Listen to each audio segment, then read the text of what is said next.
how do we get that across to everybody? They should be able to figure it out, honestly. But Or you can. So leave your class, don't usually just redirect them. I'm saying we'll put it back up. yeah, as soon as it's back up, I'll comment on the other one. Yeah, but that's, Okay. you are on. We're on. We are back. All right. We are hooked up to the Ethernet, whatever that is, but that's kind of the source we have now. So I'm not sure exactly where we left off, but let me just reiterate with the pictures here. I think we got through the quiz part, but the pictures, you're gonna try and figure out which of these four is a cosmetologist. If you think it's A, B, C, D, whatever it is, any number of them, all of them could be cosmetologists. None of them could be, or 1, 2, or 3 of them could be. So your job is to try and figure out, find the cosmetologists or cosmetologists. All right, so you've got the rest of the night to do that. We lost, obviously, some critical time there, and we're going to continue to try and work through any problems, any technical problems, so that doing this in the future will just get better and better and better, because we enjoy this so very much, doing it this way. And I know I just love it. I just feel great about this. So let's just dive into our third installment. We're going to be continuing on our series, Come and See, Could He Be? And I do think this is a nice, winsome way to present the claims of Christianity. It's given to us in the Bible. A few different people, but particularly the woman at the well. She meets Jesus and goes back to her town and convinces her town to come out and to see for themselves, decide for themselves. Come and see. Could this be the Messiah? She tells them, and they come out and listen to him and hear him and come to belief. Well, this week we are going to be discussing the second part of the question, why are we part of the stuff? So the first week was, why is there stuff? The second week is, why are we part of the stuff? But that was part one. And the first part was, is the universe special? Today is the second part of why are we part of the stuff, which is entitled, is the earth unique? This question is important to the claims of Christianity because the Bible focuses the attention of the universe on the earth and especially on mankind, as mentioned last week. Even when the sun and moon and stars are first mentioned in the Bible, it is as lights that would govern the day and govern the night. For who? Well, for us, of course, for us on earth. We don't believe that the universe is geocentric, meaning that everything revolves around the earth and that it is stable, but I would say that the Bible narrative and concentration is very geocentric. All this reinforces the significance of God's and our drama that will be played out on earth. The massiveness and amazingness of the universe does not reduce man's value, but rather underscores it. For the wondrous earth and awe-inspiring universe were made with us in mind, for the only beings who would be made in God's image. And this understanding of our universe provides the reason why life, and particularly mankind, is to be viewed and treated with such dignity. We have objective and intrinsic and eternal value because our existence is grounded in the intentional and purposeful will of God. Taking God, if you take God out of the equation, then you really end up taking our meaning out of the answer.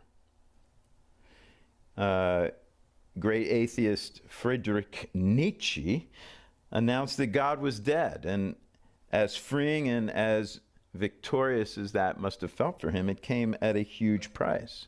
For if God is dead, so is man.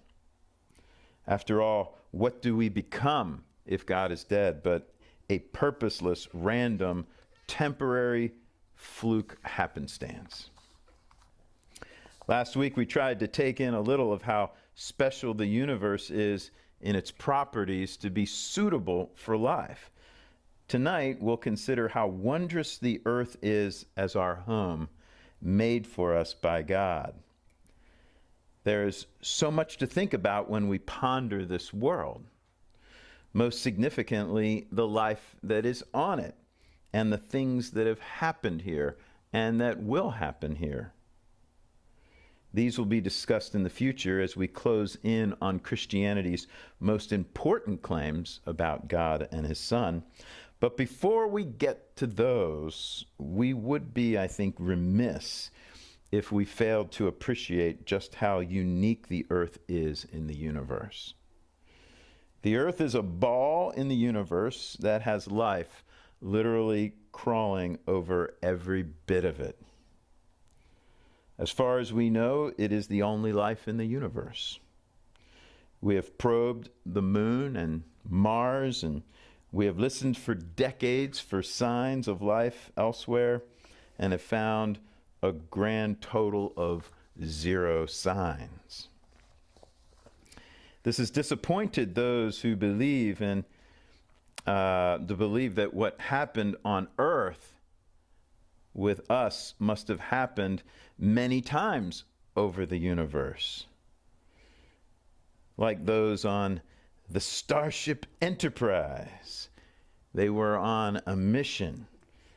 Remember, the mission to seek out new life and new civilizations and to boldly go where no one has gone before.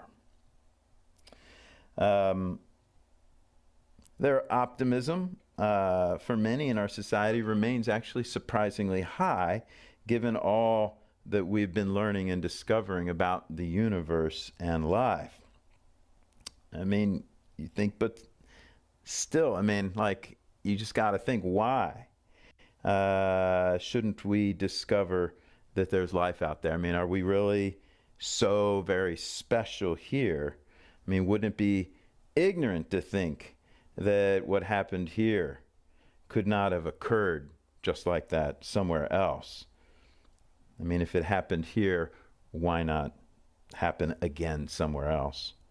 Theologically speaking, it is not out of the realm of possibility that life exists somewhere in the universe. God can make life exist whenever and wherever he chooses.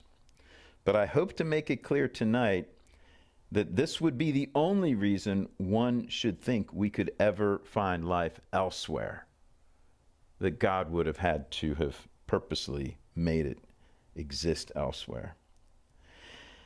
But on this point, maybe you would astutely point out that from last week we saw that the universe was very finely tuned for life. Sounds like we should find it teeming with life throughout it. But that is not exactly what we find. Actually, all the suitable universe tells us is that if the right conditions are met, life could exist there. Most of the universe, as you know, is extremely hostile to life. So though the universe is suitable for life in its many marvelously fine-tuned properties, it is very inhospitable to life. Therefore, not only must the universe be suitable for life, but there must be a place in the universe that is hospitable for life, or it can only exist where it is hospitable. Maybe Greenland is a decent analogy here. It has experienced at least a few glacial events. During some of the interglacial periods, so glacier, no glacier, glacier, no glacier, during the no glacier events, periods, there has been some good evidence taken from lake samples in the northern Arctic region, and they found particular kinds of flies in the mud. So they take a core sample in a lake, and when they take out the core sample, they find evidence of certain flies that were around living during one of these interglacial periods in the mud. And this would indicate that there had to be temperatures pretty regularly up there for them to exist and to be found like this pretty regularly in the 50s. And so, though Greenland is certainly suitable for this kind of fly and maybe other things to exist up there, even in the northern regions, it's certainly suitable. This fly could exist probably pretty much anywhere. It's suitable anywhere in Greenland. Yet, they can only survive there if the right condition of temperature is met. And so, like right now, that fly could never, you would never think that that fly could exist in the northern part of Greenland. Yet it is perfectly suitable in one sense, but the right conditions have to be met. So both are important, and that's kind of what I want to point out tonight, why there's part one and part two. Suitable, yes, but hospitable is also what I want to show you just as important. And just as amazing as it was last week, that we saw that the universe was suitable in its properties, I hope to show you that it's just as amazing that it is hospitable, that the earth is actually hospitable inside this universe. Last week we saw that when God made the universe, he did it in such a way that all would see that it so clearly points to him, that he had to be the one to make it. Meaning God can't be taken out of the equation of making the universe unless you are willing to put your faith in the absurd.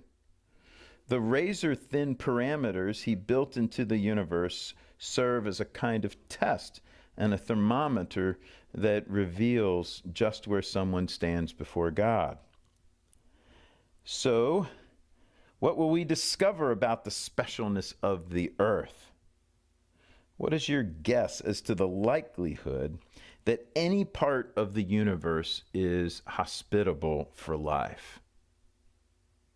Meaning, if we could send out probes throughout the universe, how optimistic should we be to find planets that meet the conditions there that are hospitable for life? Not probes that would consider where there is life, but just probes where it is favorable for life. Should we expect many probes to come back saying, wow, we found a perfectly favorable spot, similar to the conditions on Earth, let's say. To try and to predict and calculate this, we need to know, since we can't send out probes, but doesn't mean we can't try to calculate it, and that has been done. And there's no reason for us to not to consider what's been determined here. And we need to know what factors must be met for life to exist anywhere in our universe. And as it turns out, similar to like what we saw last week with the universe, as it turns out, there are many conditions that must be met. And just like we've seen before, if any of those conditions are off by just a little bit, life could not survive in that place. For example, the Earth's distance from the sun. This is known, I mentioned last week, this is known as the Goldilocks zone. Why? Because can't be too warm, can't be too cold, it's got to be just right. If the distance is too close or too far, this would make the planet too hot or too cold for life. And we have perfect examples of this in Venus and in Mars, which are a bit outside the livable zone. The size of the moon is another factor, and its effect on tides and the Earth's tilt. How fast the Earth rotates is a factor. The need for a large guardian planet like Jupiter. That's a very fascinating one. The distance from the center of the galaxy, so not just in our solar system, but where we exist in our galaxy is a factor. The strength of our magnetic field is a factor. You hear a lot about the ozone layer. The ozone layer level is a factor. Can't be too big, can't be too small. And all of these, like these things can't be too big, can't be too small. Even Jupiter can't be too big, can't be too small. Earth cannot rotate too fast or too slowly. All these are very fine-tuned. The right color of the sun makes a difference. Not too red, not too blue. The levels, the right levels, not too much chlorine, not too little. Not too much iron, not too little. And it goes on and on and on. And you could mention tens, maybe even hundreds of different kinds of factors that need to be hit just right. Not that long ago, when I was a young boy, maybe that was longer than not that long ago. Maybe it was quite a while ago when I was a young boy. Carl Sagan. Carl Sagan, you guys don't even know who that is now, which is amazing. He had a series called Cosmos, and he was a well-known cosmologist. Don't see him up there. And he had a popular series, like I said, called Cosmos. And I'm not exactly sure why, but my family regularly watched it. And I'm guessing now, I hope, that my folks wanted us to be familiar with the concepts that we would be running into. He had a famous line that went, "The cosmos is all that is, or was, or ever will be." It sounds a little bit like Genesis, doesn't it? Now, it was in some ways, I would say, easier back then to proclaim that because we were not quite as knowledgeable about our universe and how life works. In a short time, 40 years or so, we've come a long way in that. So Sagan, like atheists in our day, was driven to show just how very unspecial our existence on Earth is. Related to today's topic, he told us that there, for instance, was only 2 necessary factors for life to exist. And if you could find those factors anywhere in the universe, then you should conclude, hey, life could exist there, and let's look for it, because if it could live there, it might live there, and we should be looking. The factors were basically this: a star of right size, like ours, and a planet that is the right distance away from the star, like ours. So ours obviously meets this standard because life does exist here. And if you could find other places in the universe where there was a star with a planet that was a right distance from the star, then we should be considering that a place to be looking for life. If that's the case, then how many situations like that should we estimate there are in the universe? And the answer to that is now 10 to the 22nd. That's a lot. That would be 10 trillion billion. 10 trillion billion. And one might imagine, with that many possibilities for life, surely we should expect there to be many planets with life and probably civilizations. That's the way the thought goes there. Hopefully none of these civilizations have planet-destroying ray guns and Death Stars, but they should be out there. So the argument goes. However, when we start to compile all the factors we now know in order for a planet or a moon to sustain life, the likelihood of finding Earth-like conditions is remote. If all you were looking for were those 2 conditions, yeah, you could find many, 10 to the 22nd. Let's just say that's right. And it probably is pretty darn close to that. 10 to the 22nd, where there's a star with an Earth in the Goldilocks zone.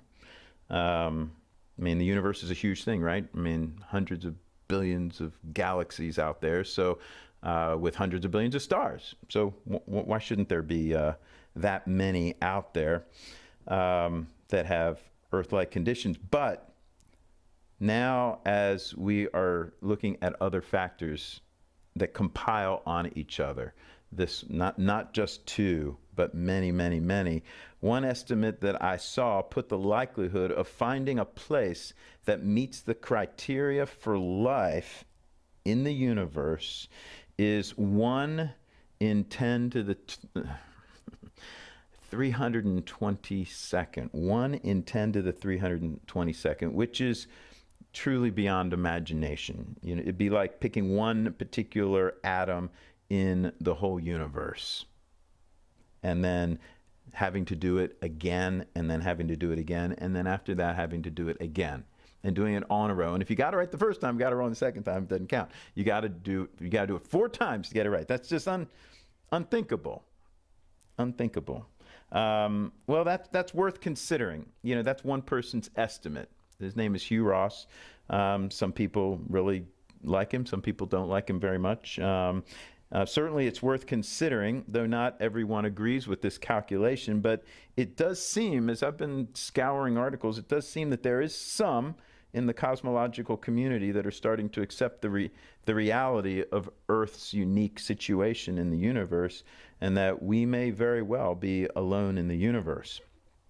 I do think it's going to be interesting over time to see how they work out their differences and this dilemma for them of the improbable special Earth.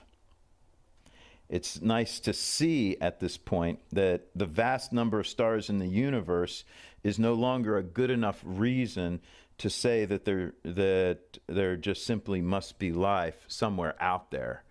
I just grew up hearing that all the time. You know, like you just hear, well, there's just so much time that it would have to happen, or there's just so big that it must happen somewhere.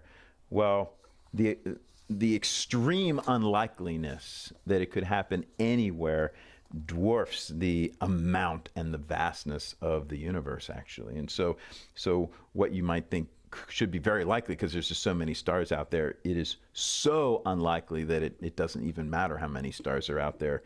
It's not something that could happen. This should be encouraging for us, as it fits perfectly with the claims of Christianity that we hold. By making it so improbable that life could survive anywhere in the universe, God has made it clear to us in a tangible way that he made Earth specially and with some special purposes in mind. So let me just, in a short little diagram, I'm sure you've missed my drawing and my diagrams here. Let's take the two words suitable and hospitable, and how do they fit together?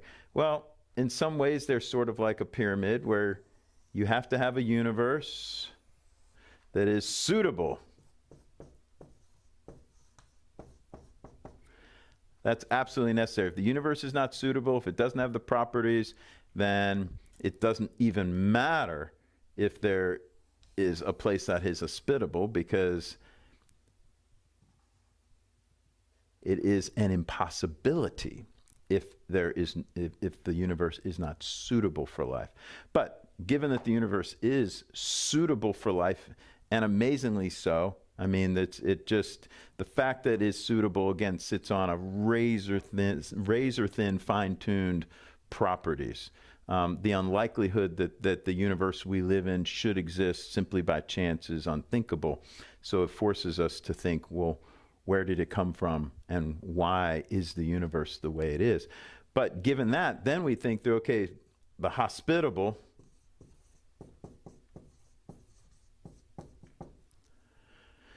but it still has to be hospitable. And we found that the universe is very inhospitable, and yet our Earth is amazingly hospitable and a very special place. Something we should not find in our universe, even though the universe is suitable. It's something we shouldn't find.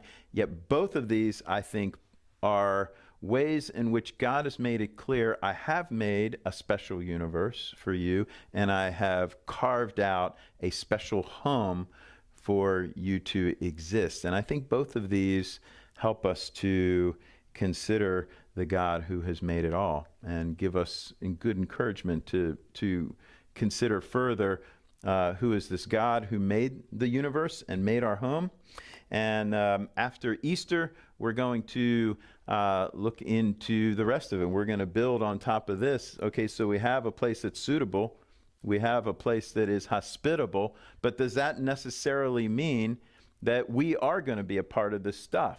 Does that necessarily mean that we're going to exist in this hospitable? It may be hospitable, but it doesn't necessarily mean we're going to exist. And what is it going to take for us to exist? And what is that going to tell us about God? And is that going to further confirm and agree with the claims of Christianity? All right. So thanks, guys. Appreciate you coming out again. Hope you have a great Easter. And now it is time. And I want to know, do we have anybody that get it right? Okay, because we only have, believe it or not, guys, we have one cosmetologist up here. All the others are cosmologists. Are you ready?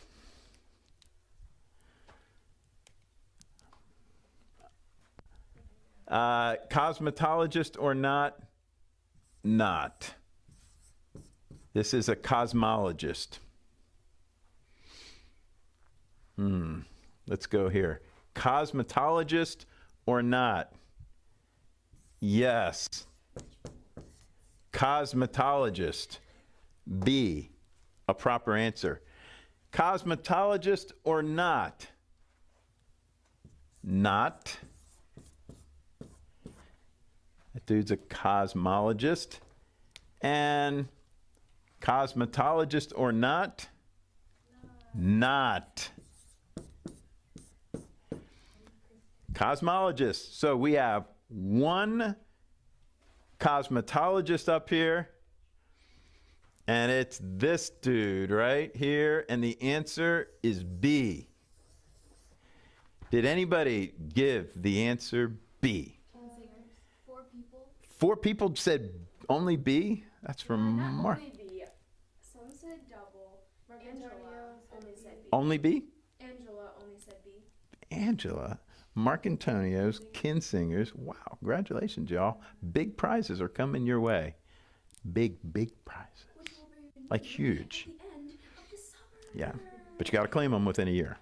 I mean, that's a little caveat, but you should probably know that by now. So, is that it? John. Yeah, I would have gone that way too, John. I got you. All right, well, I guess that's it, guys. Thanks for coming out again. Again, we will not see you until after Easter here, but we still have our Bible study this Thursday and next Thursday. Keep coming out for that. We're continuing to iron things out a little bit. The guys actually got to talk we couldn't see each other, but we got to talk, which was fine. So come on out. Those Bible studies happen at 7:30 on Thursdays. And let's close in prayer. Father, thank you for this time. Thank you for the technology we were able to get figured out here, and for those helping to make that possible. And I pray that you bless all of us with safety and wisdom during this time. Pray that you'd help us to seek you and to strive to be a blessing to many.